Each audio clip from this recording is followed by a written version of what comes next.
Every family is so excited about a new baby, and have a right to be. They're cuddling immortality. They are cuddling a future generation, and it's exciting. I have experienced that, and it is exciting. In my teaching efforts for you and for the world, a new baby is a new series of lessons. And so we come to you with something that I think you will always remember, and you will want the tapes to play them again and again. It is called imagination. Say imagination. Imagination. The hidden force of human destiny. We will begin with, I have imagination, to show you that, being just like you, I have imagination. Then we will continue in the birth of human imagination. Where did it come from? Then we will speak with you about creative imagination. That there is something in our imagination that gives birth to empires, birth to fortunes, birth to beautiful buildings, lovely bridges across waters, beautiful automobiles. Imagination is a tremendous force, creative imagination. Then we will deal with passive imagination, when the imagination gets sick and it's not functioning as it should. And then we will deal with sensual imagination, imagination related to to sensuality. And then we will deal with drug-induced imagination. Alcohol and drugs can produce imaginations that are never real. We will deal with that subject. And then we will deal with the imagination of the ungodly. There's a difference between the imaginations of a person born again and a person that is ungodly. And then we will deal with spiritual imagination. And I know that will excite you. Now remember, according to Jesus, every imagination of the heart will be revealed one day. That shows us the importance of imagination. And then when we consider all great events and all great achievements have their basis in imagination.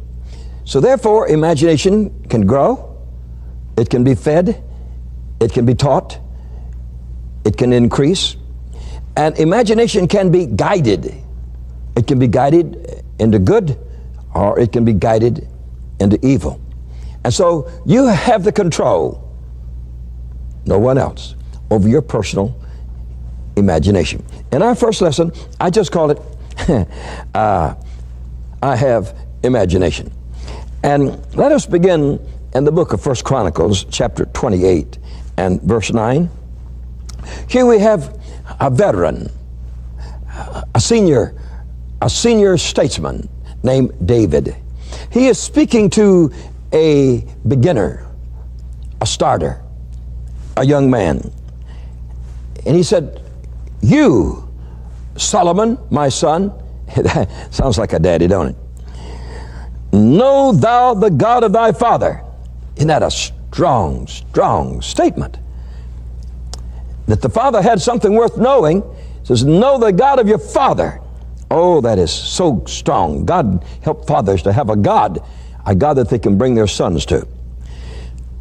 It says, know him. And then it says in the next line, serve him.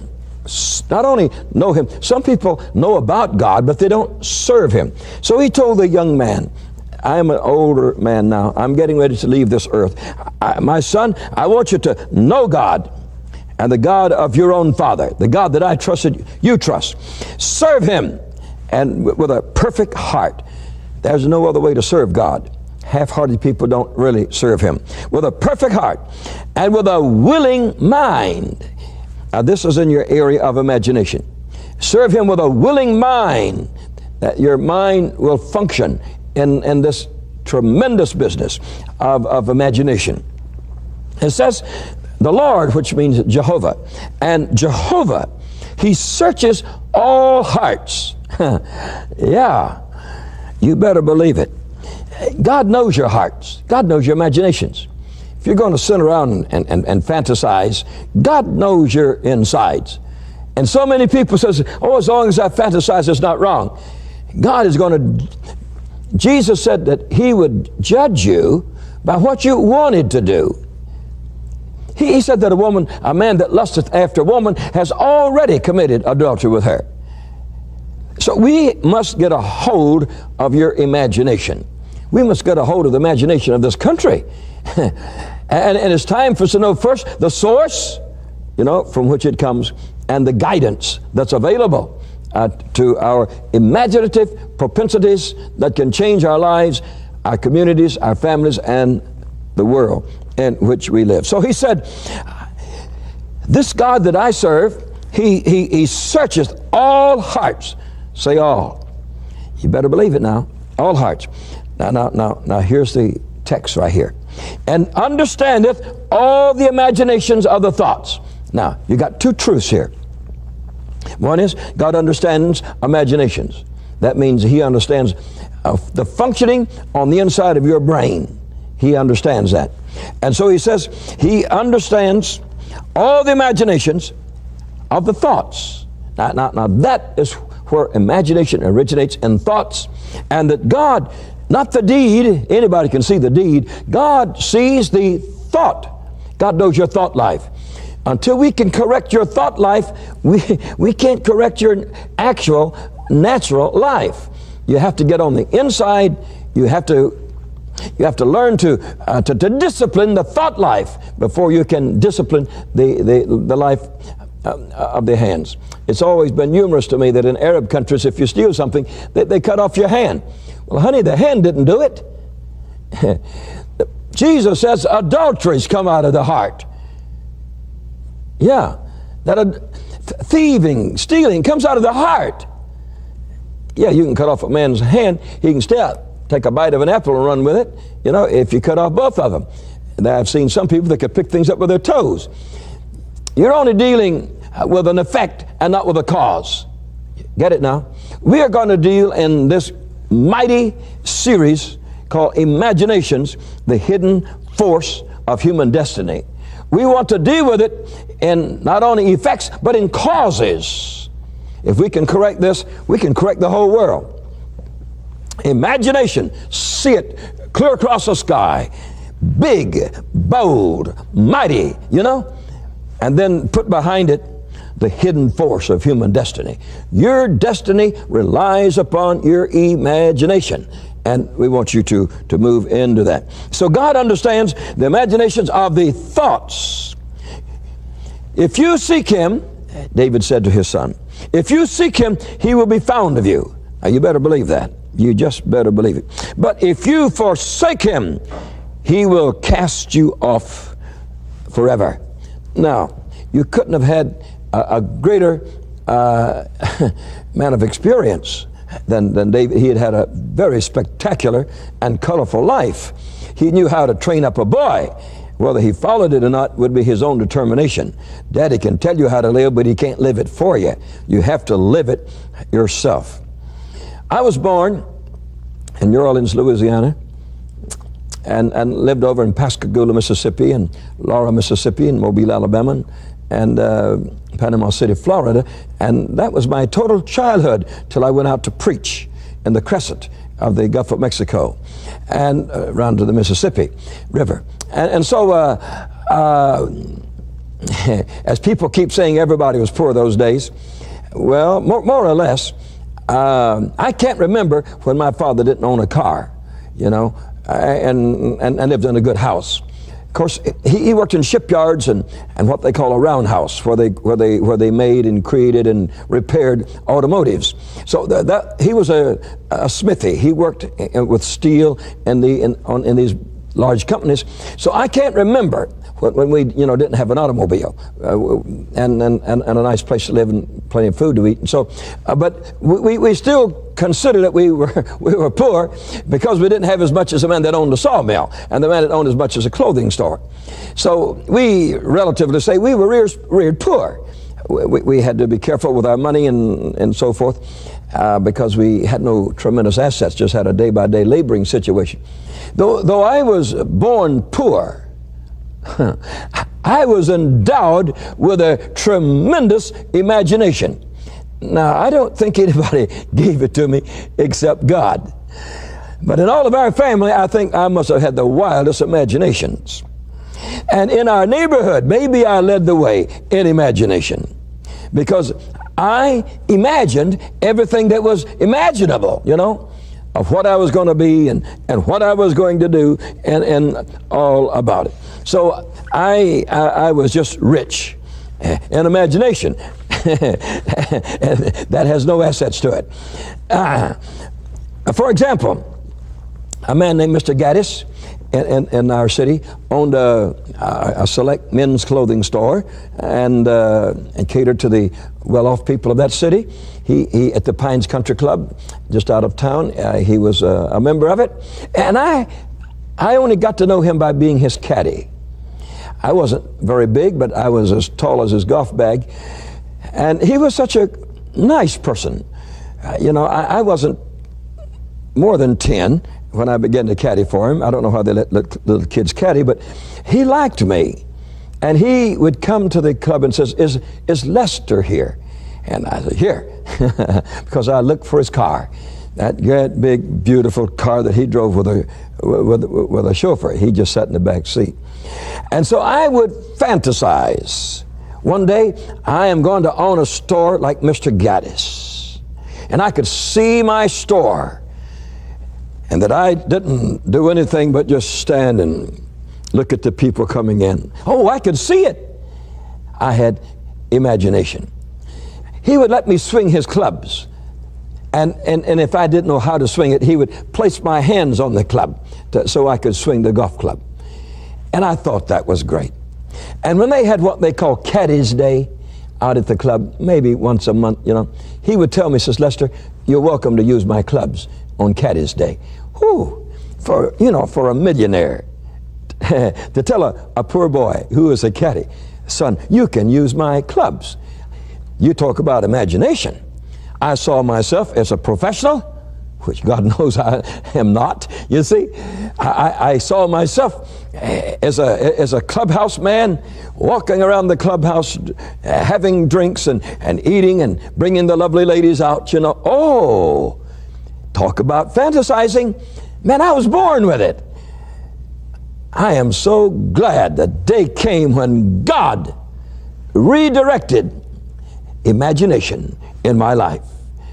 Yeah, in my life, because this thing was creating images within me of my future and my destiny and the destiny of anybody that I touched. I was going to plan their destiny along with mine. And so I discovered early in life what imagination was. Now, not only in that way, but I went way off into the left field.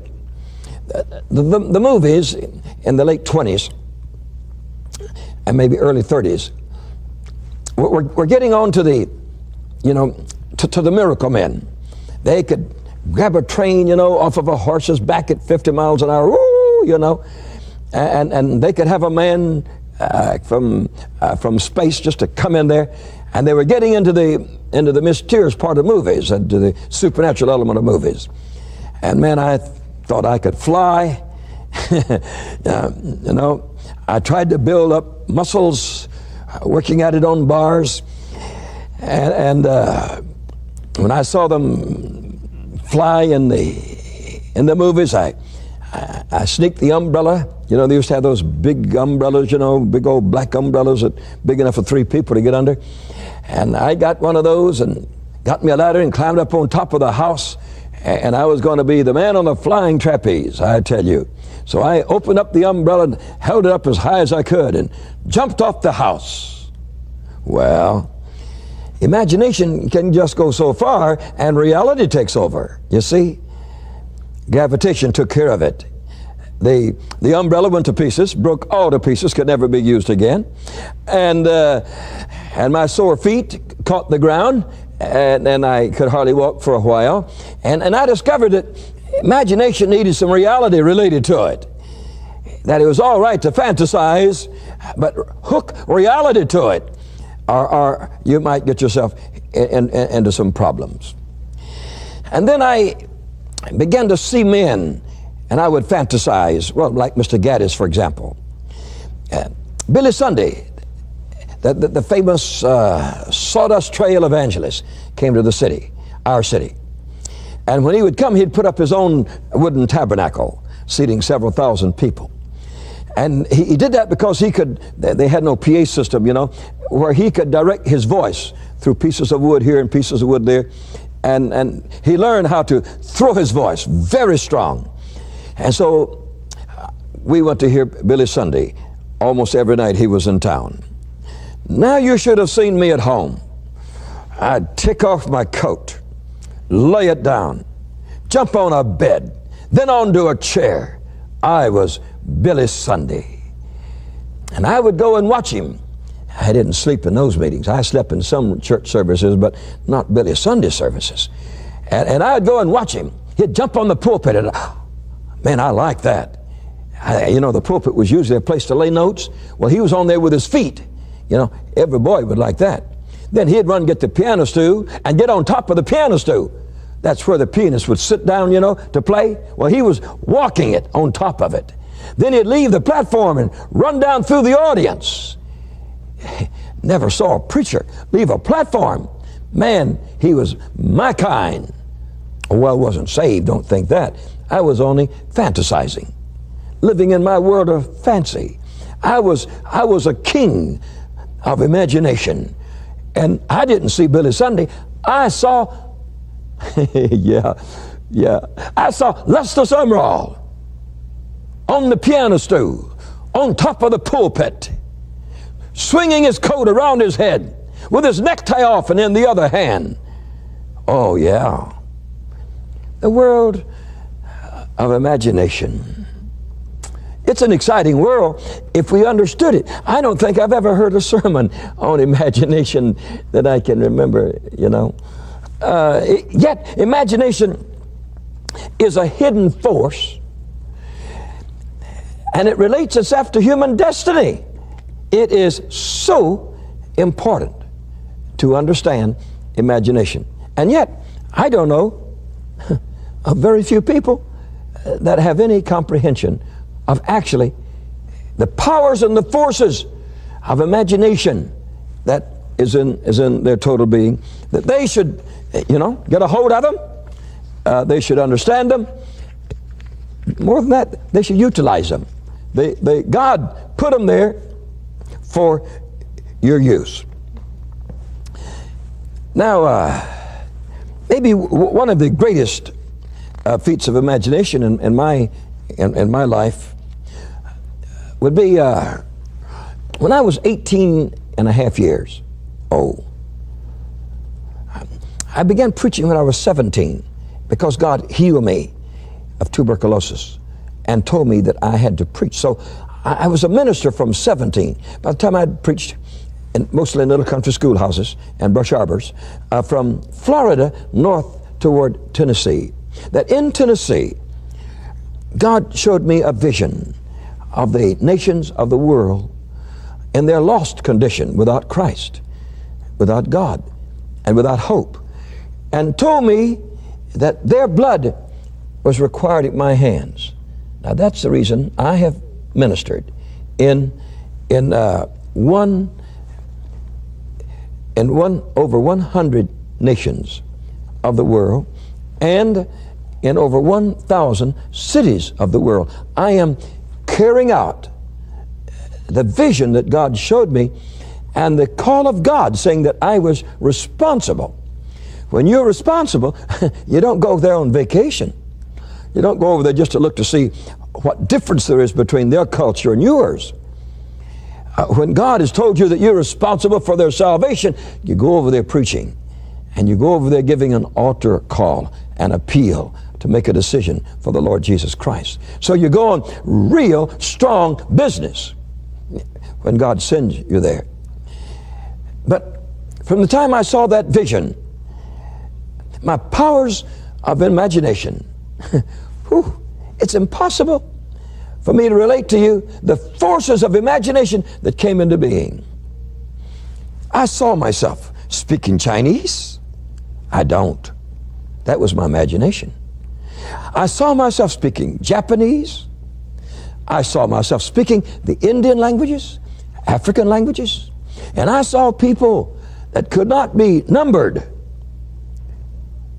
There were so many that nobody could count them out there. And I was the little Billy Sunday. I was the man speaking to those people. I lived that day and night. I dreamed it in my dreams. I told a couple of ministers, when you're young, you shouldn't talk too much. People don't understand you. Sometimes they call it pride. Because I told a couple of ministers, I said, I see myself speaking to vast multitudes. They said, that's pride, son. So I had to be quiet about it and say nothing about it. But that glorious power of envisioning imagination, of envisioning the future, welled up within me. Well, I've seen it, you see. Yeah. Spoken in Dr. Cho's church there in Korea, and you can see people as far as you can see. You see people.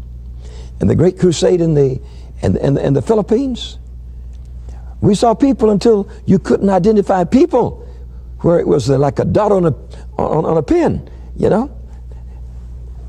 The policeman called it 100,000, and we dropped it down to 60,000 because nobody can count them after 10 or 12,000 anyway.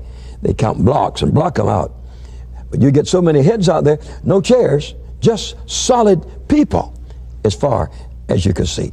Then I would give the altar call. One night I said, no women permitted to move, just men. I want men's night in this crusade. Over 5,000 men came to receive Jesus. That was a fulfilling of my imagination. There they stood in this big open space for the altar. And there were 5,000. I said, man, they all have a woman. That makes 10,000. They have at least 2 children. 20,000. Here we got a whole town converted. One night, one altar call, one sermon, and 20,000 precious souls moving toward heaven. That was the fulfillment of imagination. I had seen that years before, you see. Years before. I'd seen this. And so here we find the powers and the force and the strength, and you might say the beauty of imagination coming to fruition, coming to reality, coming into being in my own life. How beautiful it is. I just want you to know before we begin these strong lessons on imagination, that imagination is not wrong. That imagination is a thing that you should permit it, but don't let it become a time waster. That's all some people do. They don't ever do anything else, you see. And so those people never bring anything. They've been dreaming years ago and they're still dreaming. They've been imagining. There are men that imagine they're rich, but you can't buy goods in the store with that. You can't buy a new automobile with that. So imagination is a starter. It is a prompter. And if you could use it for what God gave it to you for, it's very valuable and very beautiful. I love to imagine. I still imagine. I haven't lost my faculties of imagination, of seeing the unborn, of believing for the impossible, for the reaching out for the improbable through the strength, the force, and the power of imagination. God is so good. God is so great. And God wants you to have all the resources that He's put within you. This is born of your solical parts. It's in the area of your mental faculties, the brain, the mind. And this is a section and a portion of it that you can take it, develop it, use it, and it can become one of the most profitable things you've ever had. So continue with imagination, but don't let it stay there. It is just a step on the road, a beautiful step. It's like a man wants a house, and the architect draws a picture of it, and he says, I like that. Well, he doesn't have a house. He has an imagination. That's what could be. That's what is possible. That's what you can reach out for, but you don't have it yet. You're going to have to, get it, directly from God. So why don't you today harness your imagination, purify your imagination, and put it to work for your own life, for your own soul. So I saw myself in this state of imagination, reaching out until it became one of the most remarkable things. It became the fullest concept of what God had promised me through a vision, if you wish to call it that, an imagination that I had when I was a boy. Was that mighty revival that stirred the whole nation of the Philippines.